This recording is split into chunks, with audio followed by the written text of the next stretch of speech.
Professor Joseph Margolis, thanks for sitting down with us. We thought, given the context of this interview, a conference on emancipation circumscribed by the dialogue of American and European philosophy, that we'd proceed from the general to the more particular about your own philosophy. And we'll begin with some general questions about your overall philosophical approach, for example, historicism, cultural naturalism, and your particular understanding of relativism, and then move towards your thought concerning more directly ethical and political topics, closing with your philosophical perspectives on emancipation. From the earliest stages of your work, you have, among other things, articulated a philosophical vision that reconciles the philosophical position of naturalism with a version of relativism. Perhaps you could say a few words about what kind of naturalism and what kind of relativism for which you have been arguing. In addition, and if you don't mind, could you talk about the reception of your work and some of the more interesting exchanges with other philosophers that your moves have engendered? Yes, good, thank you.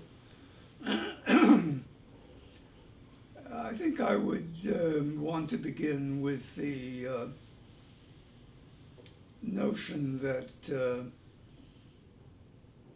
the analysis of what it is to be a human being may be the single most important question, which obviously can then be answered in endlessly many different ways, but perhaps the single most important focusing question that we could ask of ourselves, and that a naturalism which is reasonably convincing would give a certain primacy to answering that question of the nature of the human being.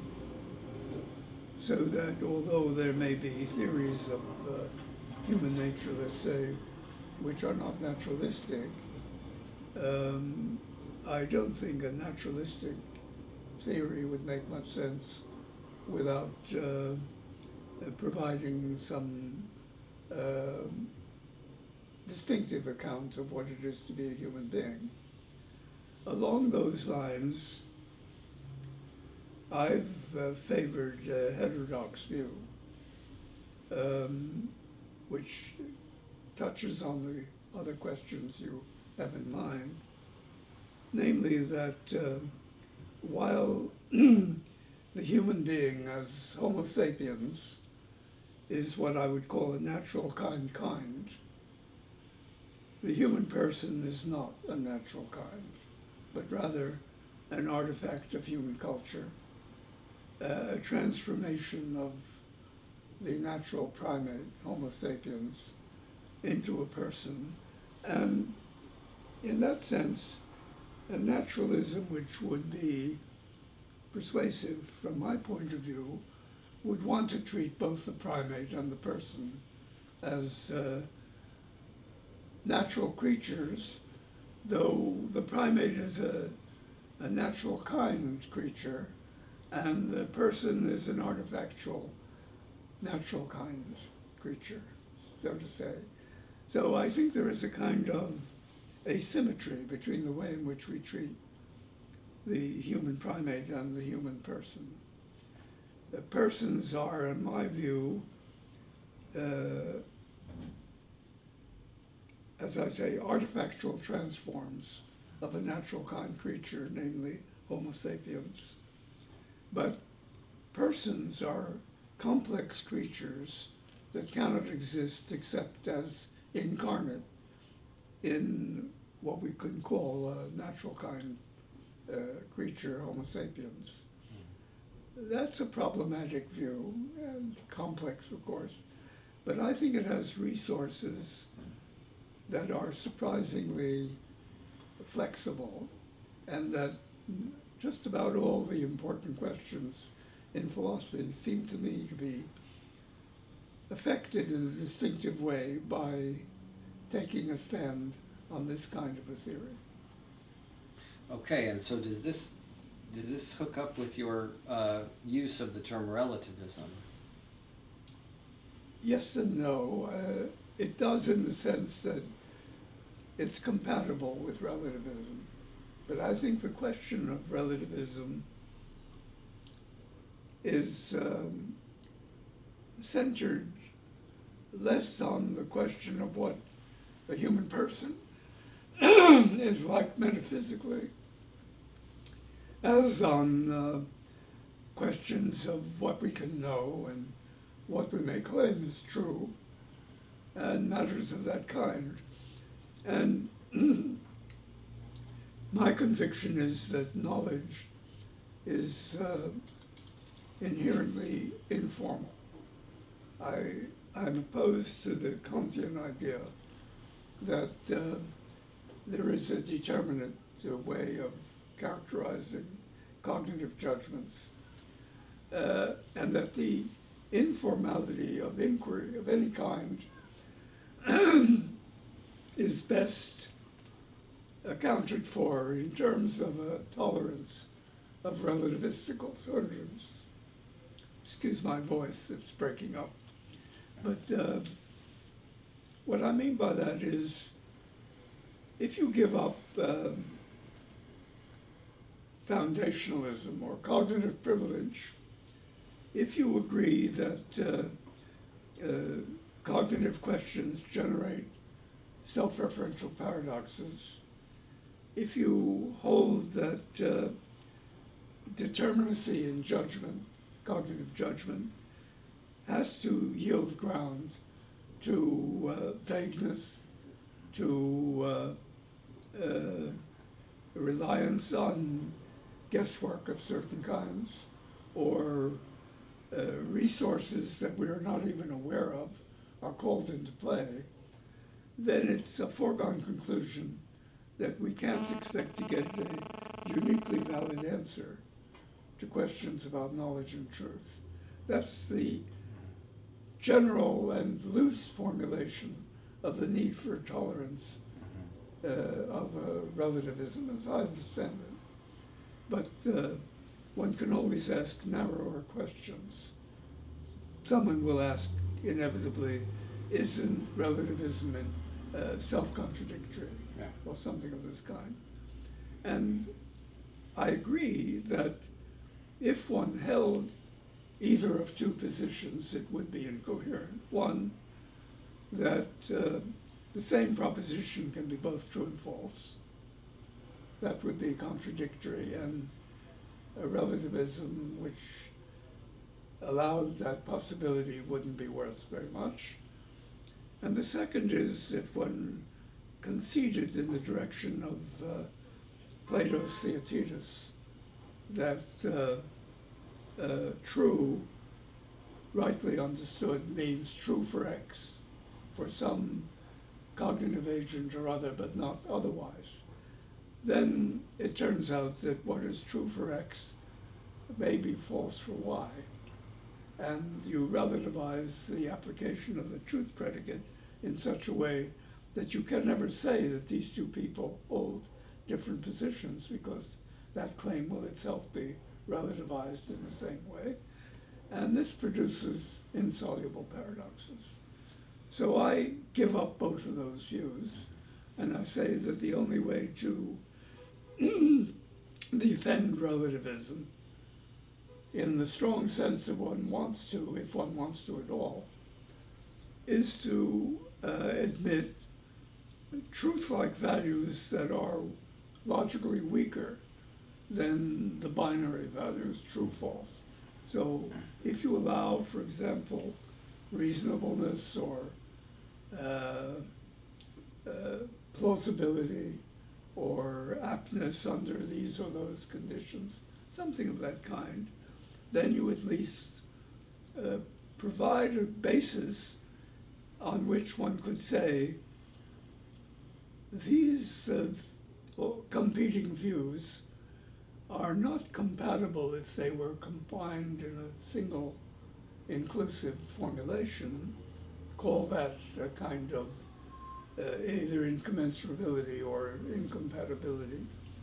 Then claims that on a binary logic would produce paradox or inconsistency need not do so if you introduce a suitably restricted many-valued logic along the lines that I'm suggesting, and then you can have your cake and eat it. I think it's that simple.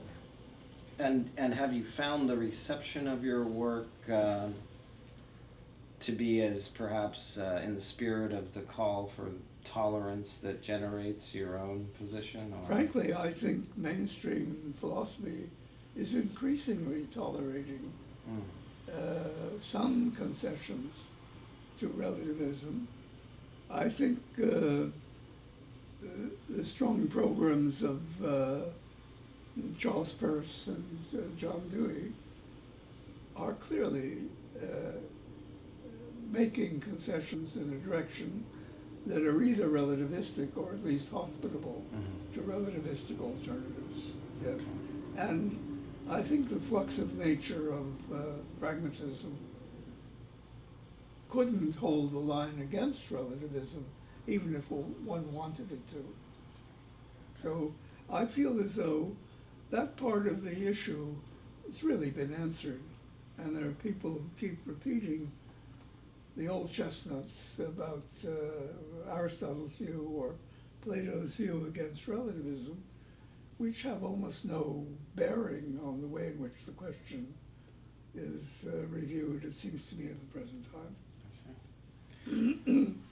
An additional and related stream of argument you have developed concerns what you have called cultural naturalism. This specifically involves a philosophical anthropology. You've developed a comprehensive vision of the human species you were just speaking about and their activity with respect to their creative power and artifactual nature of their worlds. Other thinkers in the philosophical tradition have referred to the human creature as essentially defined by their creative power. But you extend this power to cover the entire range of human cultural artifacts, including intellectual discourse itself and all its varieties. I thought we'd ask you to draw some consequences for understanding inquiry inside of this vision, as opposed to other ways that want to sequester perennial philosophical questions and subject matter off from the flux and contingency of historical development. How might taking on your vision change the way philosophy is taught, practiced, instituted in a country like the United States of America? Yes, well, it's a large question. There seem to be quite a number of different lines that you're suggesting we could consider. Let's see.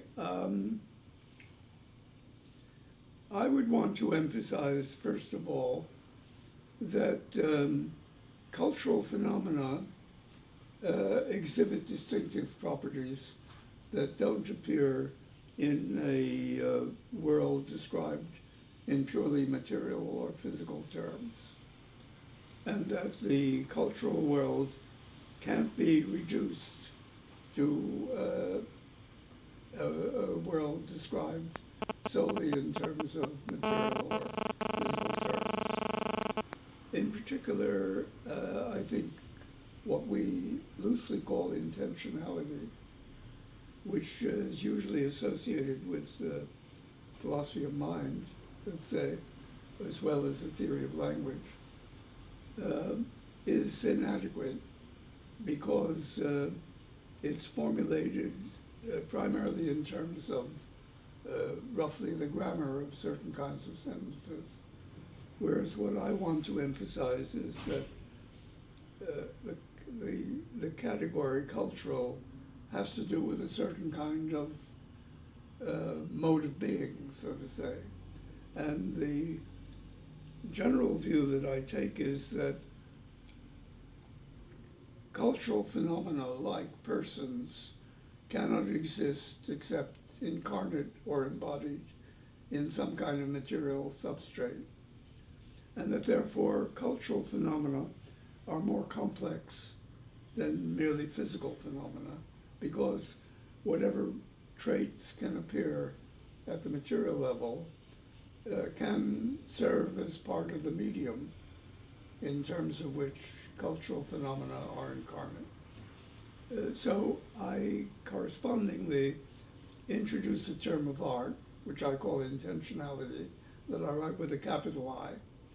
Roughly, intentionality in this sense, which has to do with modes of being rather than merely mental states of intending, so-called mental states of intending, or sentences which correspond to that kind of state, intentional discourse. Intentional with a capital I treat as, broadly speaking, a category which has both metaphysical and epistemological import. And there, roughly speaking, the term intentional means what is culturally meaningful or significant or significative or expressive or representational or anything of that general kind, so that single category, shall we say, rather than merely a predicate, I mean to embrace the entire sweep of what we have in mind in terms of the cultural domain. And so, broadly speaking, the analysis of culture is the analysis of intentional phenomena, which then begin to show properties, for example, hospitality to relativism or something of that kind, and to also to be hospitable to enlargements of what could be regarded as natural. That is to say, anything which is characterized in cultural terms is ipso facto natural on my view, and therefore certain temptations to oppose culture to nature seems to me to be a false move or a mistaken move. And so in a very natural way I enlarge the scope of the natural or the naturalistic by simply christening the cultural world as part of the natural world, if it's the case that the paradigm instance of the cultural entity is the human person. That's roughly the kind of argument I use, and I think it's a fairly simple and straightforward maneuver. Perhaps you want to recast some of your questions in a way. We will come back. We'll come back to the question of the kind of consequences embracing this vision might have for the institution of philosophy as it exists in terms of universities, publications, its public role, things like that in a bit. But I'd like to turn now to some of your recent work, to take a look at some of what you've been writing as of late. This is an interesting example I have for you here, because in 2009 there was a reissue of a book, Culture and Cultural Entities. Yes. And in the preface there, that upon reflection of the 30 years that had passed since the first edition of that work, you saw at the time of the writing of the first edition an opening to discuss the unity of science in a novel way. Yes. You say the book was, quoting now, intended to eclipse in a respectful but insistent way the entire network of arguments in support of extending the Unity of Science program to the human sciences and to the analysis of the world of human culture. Yes, a good point. Okay. This leads for some to a very natural, or at least culturally habituated question, one which many thinkers who are sympathetic with your reconstruction of scientific and philosophical practices and their self-understanding leads to a question some are a bit worried about. For the thinkers I'm trying to bring to bear here, when we extend these questions and conclusions regarding scientific inquiry to the realm of ethics and morality, something essential may be lost. Yes. Namely, a ground, a stopping point for our moral inquiry. One that is, if not a metaphysical or transcendental foundation, at least counts as a quasi-transcendental normative criteria Yes. that can be invoked against the worst ways humans treat each other and the planet in a non-arbitrary way, bringing these judgments that just aren't reduced to arbitrariness. Fair question, yes. Or indeed exhorts people to act positively, right, in some way, Yeah. given our problems. You argue, in fact, that the best we can hope for are second best moralities. Yes.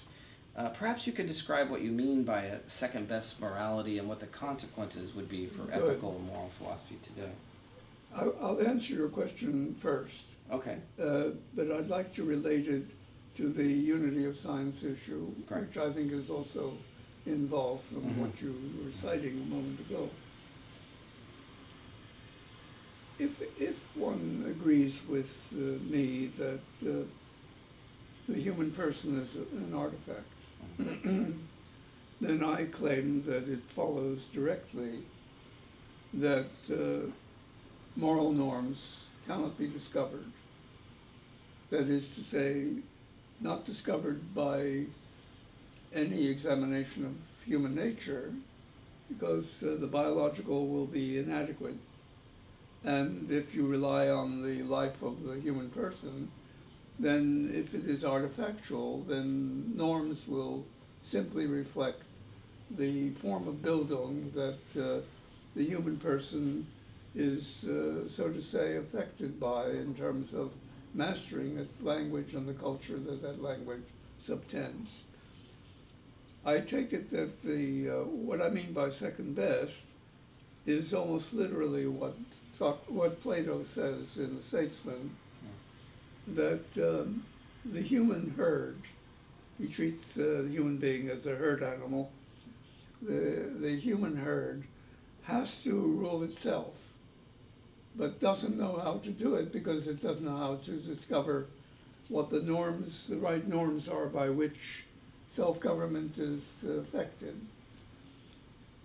So Plato, in a sense, suggests, he uses a term effectively like second best, that the human animal learns to rule itself by what it takes to be reasonable norms, which it cannot demonstrate are the correct ones. That's essentially what I mean. And I take that to take at least two forms in a way.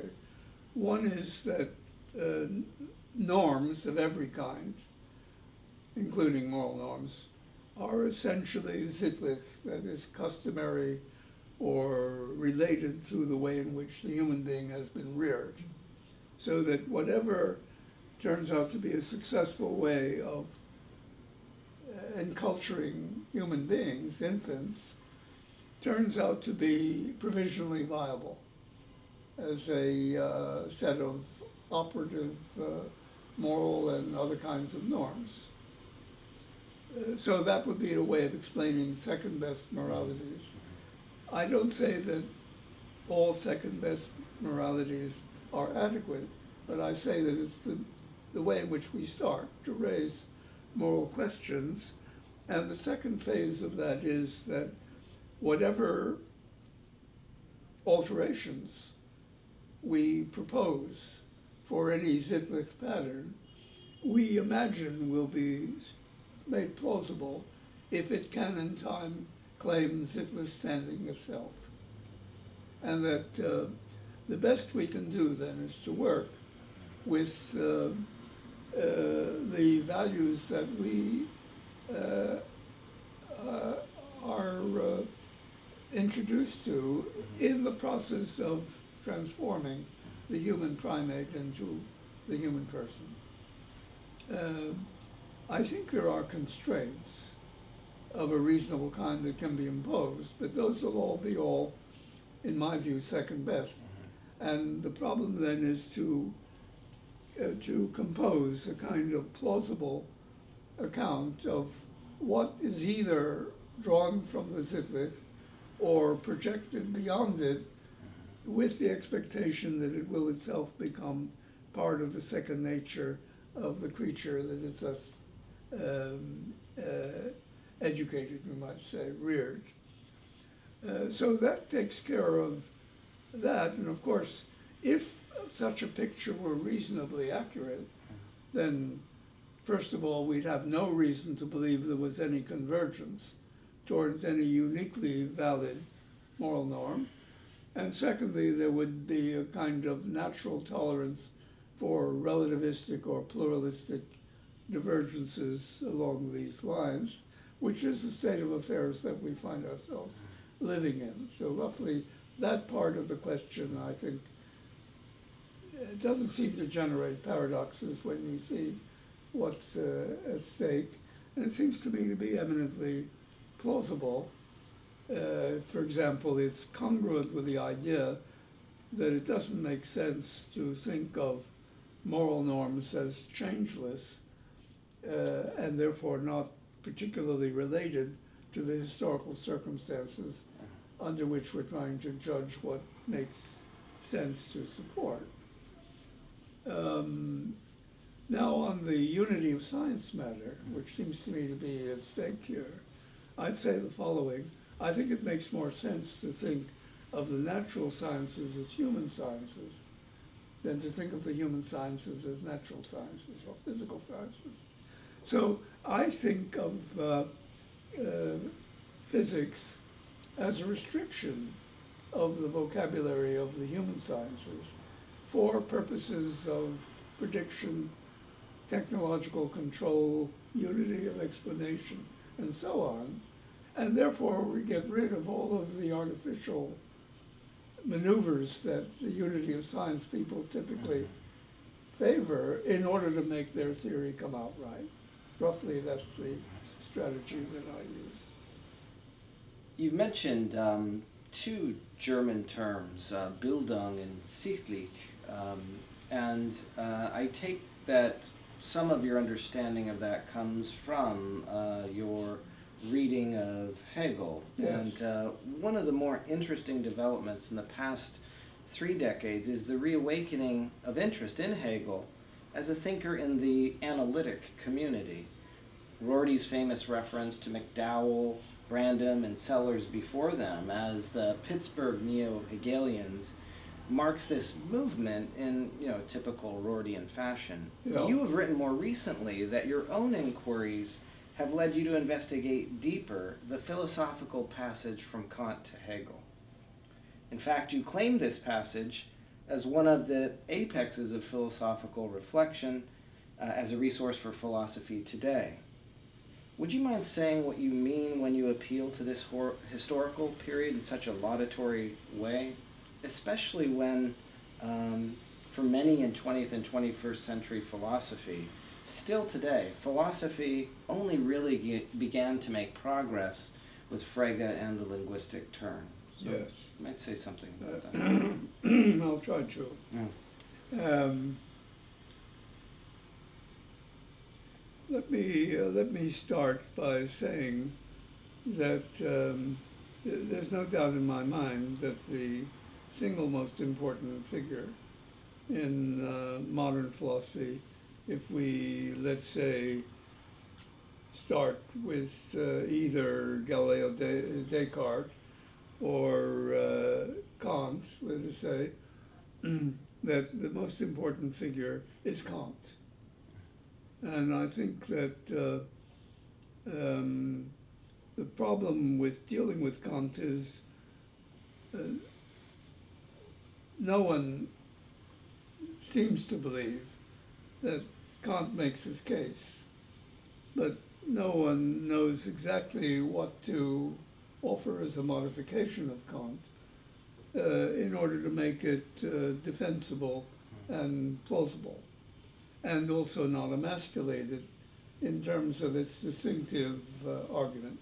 What is the distinctive argument? Well, I think the key point in Kant is to have to preserve a systematic distinction between transcendental and empirical reasoning. That would be my minimal way of putting it. And if any revision of Kant is offered, in which the distinction between the transcendental and the empirical becomes muddied or impossible to sustain, I say you've given up Kant. However you improvise this, it is no longer Kant. Now, there may be a number of different ways of understanding transcendental arguments, but I believe that Kant himself was not entirely consistent on this, and roughly I would claim that textually Kant holds the following two positions in the first critique, which represent a series of changes in his own thinking, so that the first critique itself didn't completely eliminate basic conflicts in his understanding of the transcendental empirical distinction. For example, in the second preface to the first critique, he pretty well says, if I'm mistaken about Euclid or Newton, then my whole system fails. In that sense, I think he takes a very strong view about transcendental arguments. They have to be a priori in the strongest possible sense. But everyone seems to be prepared to admit that Kant was aware that he couldn't hold the line with a position as strenuous as that. So he begins to introduce, he himself begins to introduce a kind of relativization of his transcendental argument, what one might call a sort of yielding a direction of contingency or historicity, that the argument for the transcendental or the a prioris is relativized to the stage of knowledge that we have achieved, which might well change leading up to Newton and leading away from Newton, and that therefore Kant himself was apparently aware that it's likely that there would be developments in the physical sciences which would go beyond the restrictions of Newtonian physics, though he couldn't tell what those would possibly be. And therefore, later in the first critique, he makes the following concession, that it's not part of his argument that the necessities, transcendental necessities, require that we hit on the final truths about the entities that there are in the world. He relativizes the theory of what sort of entities different sciences might conceivably posit. And so he gives up constitutive necessities in, say, the sciences. But he insists that we nevertheless have to hold on to regulative necessities. He says that. And now it seems to me that this is an inconsistent position. If you give up constitutive necessities, then I think you're going to have to give up regulative necessities as well, because otherwise you'd be prophesying a changeless principle for all possible changes following Newtonian physics, and that doesn't make any sense on our terms or on Kant's terms. So I think he's right, though, that you would have to change your constitutive necessities. Someone says, no, we're talking about quantum particulars, whatever they are. We're no longer talking about Newtonian objects. Say, well, let's give it all up. You say, well, but if you give it all up, you give up the fundamental contrast between transcendental and empirical distinctions, and Kant loses for that reason. Okay? Now, I think that this is an iron argument that can't be beat. I haven't seen it worked out this way in just these terms, but I think it's not an implausible way of construing the weakness of the first critique. Now, that argument gives pride of place to the historical nature of knowledge, and also then builds in a tolerance for constructing a reasonable picture of what there is in the world. That, I think, is the key to Hegel. I believe that the Hegelian insight is the prioritizing of history, and secondly, the rejection of the idea that there is a telos, a metaphysical telos, that all inquiries are headed towards, and that all of the rest of the extravagance of the Hegelian position is just window dressing for this novel idea. I say, well, clearly Hegel is a kind of Kantian, but he's a clever Kantian. He's reinterpreting the whole game in such a way that there is no effective contrast between transcendental and empirical arguments. It's just that we improvise pictures of what we are prepared provisionally to regard as the best account of what there is in the world, okay? So that if that's what Hegel was up to, and the dialectic is just a rhetorical strategy for relating all past achievements in terms of some narrative unity of presentation without holding the profession hostage to the fixity of any discovery on the way, then I think that we're very close to what we need at the present time. Let's move to the present time. There's a recent work of yours, Pragmatism Ascendant, a yard of narrative, a touch of prophecy. Yes. And I'd like to quote from the preface of the book and get some of your reflections on our position today. You write there, quote, "I'm persuaded, for instance, that ours is a time for changing cosmologies, political systems, religious allegiances, the touchstones of art and sensibility, and perhaps at a level of lesser presumption, the orientation of the philosophical canon, if there is a canon to confront, a risky time," close quote. You have described philosophy's role, given these features of our human situation, as legitimation. Could you elaborate and give a sense to philosophy's role in such a risky time?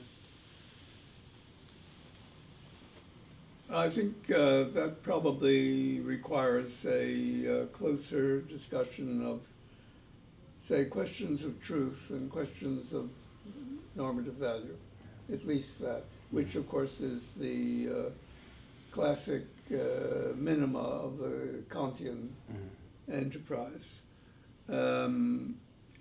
So what I would say is that under these conditions, in what are often regarded as the most important areas of truth concerns, let's say the sciences, the model that I'm proposing is entirely open-ended, and we never discover what the ultimate structure of the world is, but we conjecture on the basis of the inadequacies of past phases of science. We conjecture what it's reasonable to suppose the world is like, so that we're prepared to talk about this in terms of truth and falsity, but we understand it to be a provisional ascription under the terms of our present stage of investigation. And we haven't any reason to believe that either the system is headed telically toward one and only one answer, or that we're making progress in terms of some stronger sense of finding out the way the world is. and that this is again consistent with a kind of relativistic tolerance. Now I think that Kassir, whom I very much admire, is a kind of Hegelian who writes in a Kantian way rather than a Kantian. Or he's at any rate conflicted about which figure he favors most. He pulls his punches in the philosophy of symbolic forms because he wants to insist, it's a crucial thesis of Kassir's, that although Kant was too conservative on the fixity of a priorism, he nevertheless was right, according to Kassir, on the fixity of the regulative principle that we need. I think he makes a mistake there, and that when you remove that restriction, then it turns out simply to be a risky game of guessing at what the better options are without ever supposing that you are closing in on the final solution. I think that's a general line of argument that I would take on the side of truth. On the side of normativity, I think Kant claims that the moral subject is, in effect, a noumenal being, and that operates in terms of unrestricted reason, and therefore legislates for himself and gives unconditional obligations to himself. I say, well, first of all, there's no content to that. Everyone knows that the categorical imperative can be applied to projects that Kant would himself have been unwilling to accept. They were embarrassed to see, and Hegel took the lead, in fact, in improvising counter examples which Kant couldn't have faulted. But in any case, if one prefers the Zitlich notion, if we begin and end with that, one way or another, and I think we can afford to do that, then again it's open-ended, but we can at least make claims in terms of what I'm calling a second best morality. So I think that there are solutions to both the problem of truth and the problem of normative value that fit this kind of story, and in a way one doesn't lose any ground at all. It's actually a conservative solution. It's not a wildly radical departure. On the contrary, it's a way of saving conservative convictions in the good sense without going to the extremes that Kant goes to, because he is himself unable to give a transcendental answer to transcendental arguments. He doesn't know how to recover his position. And I think, and of course, this is what Fichte tried to solve for him, but he failed as well. So it seems to me that the answer has to move in a direction of this kind, and I think that that's what pragmatism is. You know. Finally, it struck me in developing questions for this conversation that there's a very strong case that can be made that your whole philosophical trajectory could be described as motivated by a goal of emancipation. Emancipation from a variety of pictures which hold us captive, as it were. Yeah. To continue with this Wittgensteinian evocation, it also seems that there is something more at stake here for you than merely showing the fly the way out of the fly bottle. Yes, I think that's in true. such an emancipation. Yeah. Would you agree that there is an emancipatory element to your body of work, and in what ways, if yes, and why wouldn't emancipation be a good way to describe or characterize at least one of the driving energies of your work, if not? Well, I think the only objection that I don't have any objection against adopting the term. But the objection that I would have is that most theorists who support something like emancipation or justice or equality or human rights or something of this kind tend to believe that there is a true answer uniquely suited to the history of the race. And part of my point would be, if it is emancipation, then it is a way of honoring the radical openness of the entire enterprise, and that there is no single or convergent objective that fits the bill.